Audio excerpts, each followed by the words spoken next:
Topping our world lead today, ISIS under assault on two fronts. Iraqi security forces have secured the southern edge of Fallujah and are trying to retake the city, which has been under ISIS control for more than 2 years. As you may recall, more than 100 U.S. service members, mostly Marines, were killed in the first and second battles of Fallujah more than a decade ago. Now, this current fight comes amid reports from aid organizations that ISIS is shooting innocent civilians who are desperately trying to flee the fighting.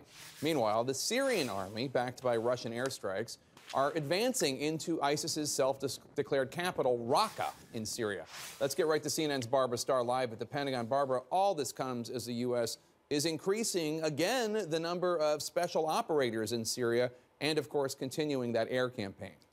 Indeed, Jake, as all this combat heats up on multiple fronts, U.S. Special Operations Forces are taking on some increasing dangers.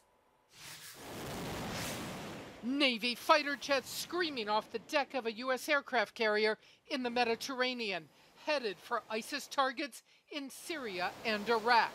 The U.S. sending a message to a vital ally, Turkey.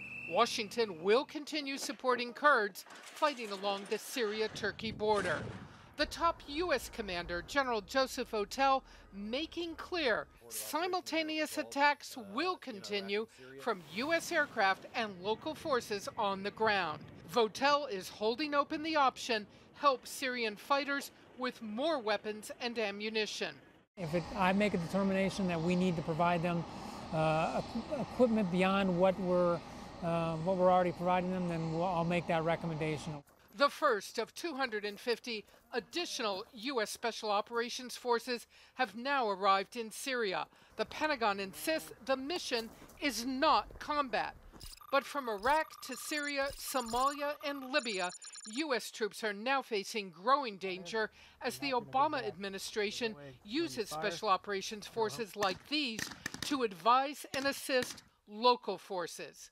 These U.S. advisors were captured on video in northern Syria carrying grenade launchers and machine guns with noise suppressors. In Syria's Manbij area near Turkey, U.S. troops are also nearby, advising in an increasingly brutal battle.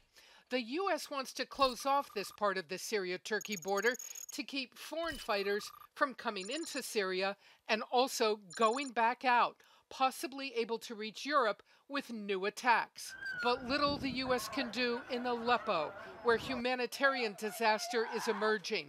The Russians and Syrian regime pounding the city, according to U.S. officials.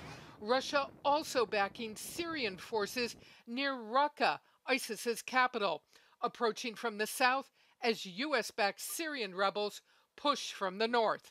The U.S. so far not openly saying it would defend the rebels against Russian or Syrian forces. They know that the engagement they have with the United States, with the coalition, is specific to the fight against ISIL.